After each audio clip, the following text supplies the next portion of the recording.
এই মানুষটা কি টাইম ট্রাভেল করে পৃথিবীতে এসেছিলেন, নাকি ভবিষ্যৎ দেখার চোখ ছিল তাঁর? বলছি লিওনার্দো দা ভিঞ্চির কথা। তাকে আমরা বেশিরভাগ মানুষই চিনি একজন পেইন্টার হিসেবে, কিন্তু তার পরিচয় শুধু চিত্রশিল্পে সীমাবদ্ধ নয়।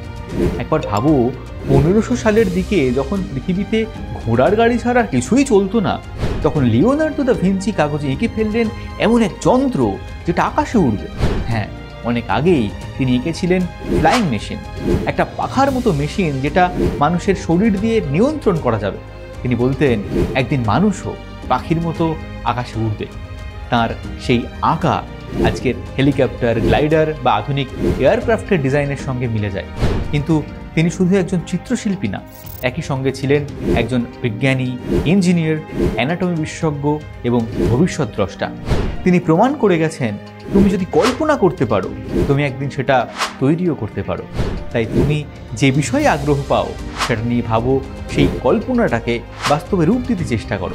কে বলতে পারে আগামী দিনে কোনো রিলস হয়তো তোমাকে নিয়ে বানানো হবে না। আর আমাদের এই ভিডিওগুলো ভালো লাগলে লাইক আর শেয়ার করতে ভুলো না কিন্তু।